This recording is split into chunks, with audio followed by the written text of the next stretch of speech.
ഇദ്ദേഹം നമ്മുടെ വിഘ്നേശ്വര ചാരിറ്റബിൾ ട്രസ്റ്റിന് ഒരു നിവേദനം കൊണ്ട് തന്നിട്ടുണ്ട്. അതെ, സതീഷ് കുമാർ കുഴിവിള, വേറ്റിക്കുളം വഴയില മണികണ്ഠ സ്ഥലത്താണ് താമസിക്കുന്നത് അല്ലേ?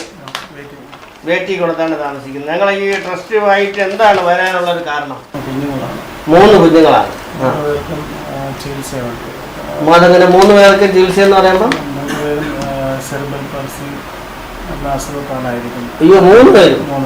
ആ, എത്ര വയസ്സായി മക്കൾക്ക്? മൂത്താളിന് 15 വയസ്സ്. 15 വയസ്സ്. രണ്ടാമത്തെ ആളിന് 5 വയസ്സ്. മൂന്നാമത്തെ ആളിന് 4 വയസ്സ്. 15 വർഷമായിട്ട് നടന്നുകൊണ്ടിരിക്കുകയാണ്. 4 പേരെയും ചികിത്സ നടന്നുകൊണ്ടിരിക്കുകയാണ്. ചേട്ടൻ എന്താണ് പണി? എന്താണ്? എനിക്ക് മേസ് വർക്കുകളുണ്ട്. പിന്നെ സ്നേഹസാന്ദ്രം ചാരിറ്റബിൾ ട്രസ്റ്റിനെ കുറിച്ച് അറിയത്തില്ലേ? അവരിങ്ങനെയുള്ള കുട്ടികൾക്ക് വേണ്ടുന്ന സഹായങ്ങൾ എല്ലാ മാസവും ചെയ്തു വരുന്നുണ്ട്. എവിടെയാണ് അത്? നമ്മളൊരു സുഹൃത്താണ്, ഞാൻ അവരെയും പരിചയപ്പെടുത്താം കേട്ടോ. അവരെയും പരിചയപ്പെടുത്താൻ അവർക്ക് ഇതേപോലെയുള്ള 100ഓളം മക്കൾ അവരെ സഹായമായിട്ട് എല്ലാ മാസവും അവർ ഓരോ പ്രവർത്തനം നടത്തി പോകുന്ന ഒരു ട്രസ്റ്റാണ്. അതും സ്നേഹസാന്ദ്രം ചാരിറ്റബിൾ ട്രസ്റ്റ് കേട്ടോ. അപ്പോൾ അവരിൽ നിന്നുമുള്ള നിങ്ങൾക്കുള്ള സഹായം ഞങ്ങൾ എത്തിച്ചു തരാം. അതോടൊപ്പം ഞങ്ങൾ ഈ ഒരു പദ്ധതി ഇതെന്ന് പറയുമ്പം നിരവധി കേരളത്തിനകത്ത് ഈ വീട് ജപ്തിയാകുന്ന നിരവധി ആൾക്കാരാണുള്ളത്.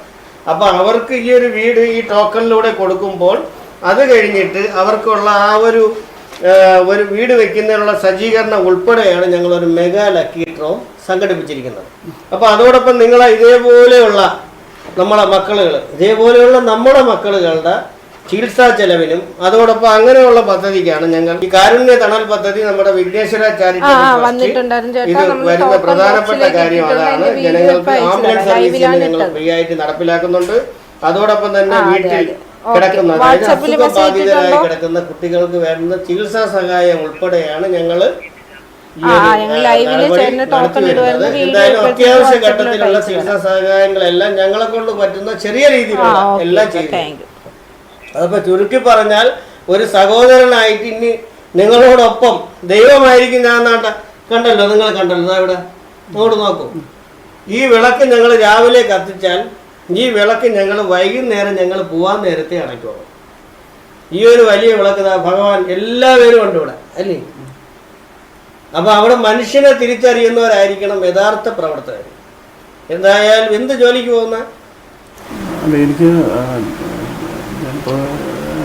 ഈ ബിൽഡിങ്ങിന്റെ വർക്ക് എടുത്ത് ചെയ്യുന്നതാണോ അല്ലാതെ അതിന്റെ കൂടെ പണിക്ക് പോകുന്നതാണോ?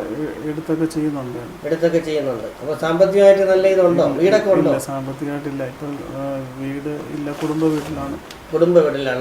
വഴയിലാണ് താമസം അല്ലേ? വഴയില ഇവിടെ പമ്പിന്റെ അടുത്തോ? അത് അവിടെ വഴയില പമ്പിന്റെ അവിടുന്ന് അല്പം മുകളിലോട്ട് കയറുമ്പോഴത്തേക്ക് അവിടുന്ന് റൈറ്റ് സൈഡിൽ കുറച്ച് വീടുകളുണ്ട്. അവിടെയാണ്. ശരി. എന്തായാലും ഞങ്ങൾ തിരക്കി ഇവിടെ വന്നതുകൊണ്ട് ഞങ്ങൾ വന്നില്ലെങ്കിലും ഞങ്ങൾ അറിഞ്ഞിരുന്നെങ്കിൽ ഞങ്ങൾ ചെയ്യാൻ എന്തെങ്കിലും ഞങ്ങളൊരു സഹായം ഈ ഒരു ആശ്രയ സമ്മാന പെരുമഴയിൽ ഇതേപോലെയുള്ളവരുടെ കണ്ണീരൊപ്പുന്നതിന് വേണ്ടിയാണ് ജനങ്ങൾ ഞങ്ങളെ ഈ ഒരു സമ്മാന പദ്ധതിയിലൂടെ സഹായിച്ചുകൊണ്ടിരിക്കുന്നത്. എന്തായാലും ഇതിൽ നിന്നുള്ളൊരു വിഹിതം അല്ലെങ്കിൽ ഇതിൽ നിന്നുള്ളൊരിത് നിങ്ങളുടെ ഈ ഒരു മക്കൾക്കുള്ള അവരുടെ അവരെന്തായാലും നമ്മുടെ സാധാരണ മക്കളെ കണക്ക് അവർ ഈ ഭൂമിയിൽ റെഡിയായി വരും കേട്ടോ.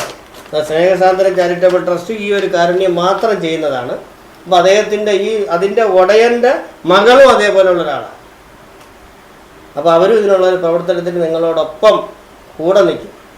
എന്തായാലും ഈ ആശ്രയ സമ്മാന പെരുമഴയിൽ ഈ ഒരു പദ്ധതിയിൽ ഇവിടെ വന്ന് ഈ ലൈവായിട്ട് തന്നെ ഇതിപ്പോൾ ലൈവാണ്, ജനങ്ങളെല്ലാം കാണുന്ന ഒരു ലൈവാണ്. അപ്പോൾ ഇദ്ദേഹം ഞങ്ങളുടെ തിരുവനന്തപുരം ജില്ലയിൽ വഴയില അല്ലേ? അതെ, വഴയിലുള്ളൊരു വ്യക്തിയാണ് അദ്ദേഹം. സാധാരണ കൂലിപ്പണിക്കൊക്കെ പോകുന്ന ഒരാളാണ്. അദ്ദേഹത്തിൻ്റെ 3 മക്കൾക്കും അല്ലേ? അതെ, 3 മക്കൾക്കും സുഖമില്ലാത്തത് ഒരു അവസ്ഥയാണ്. ഇദ്ദേഹത്തിൻ്റെ 3 മക്കളല്ല, ഞങ്ങളുടെ മക്കളും കൂടിയാണ് അദ്ദേഹം ഞങ്ങളുടെ അടുത്ത് വരുമ്പോൾ വിഘ്നേശ്വര ചാരിറ്റബിൾ ട്രസ്റ്റിൻ്റെയും EMTV ന്യൂസിൻ്റെയും സാന്നിധ്യത്തിൽ അദ്ദേഹം ഇവിടെ വരുമ്പോൾ ഞങ്ങളുടെ മക്കളാണ് ഇനി അവർക്ക് പറ്റുന്ന ഞങ്ങളെ കൊണ്ട് പറ്റുന്ന എല്ലാ സഹായങ്ങളും ഞങ്ങൾ സത്യസന്ധമായി ഭഗവാന്റെ മുന്നേ വെച്ച് തന്നെ പറയാം. ഞങ്ങളെ കൊണ്ട് പറ്റുന്നത് ഞങ്ങൾ ചെയ്യും. ഏത് കാര്യം ഉണ്ടെങ്കിലും ഞങ്ങൾ മടി കൂടാതെ ഞങ്ങളെ അറിയിക്കണം. ഓക്കെ, എന്തായാലും ഞാൻ ഇത് ലൈവ് ഒന്ന് കഴിഞ്ഞിട്ട് നമുക്കൊന്നും കൂടെ ഇരുന്ന് സംസാരിക്കാം.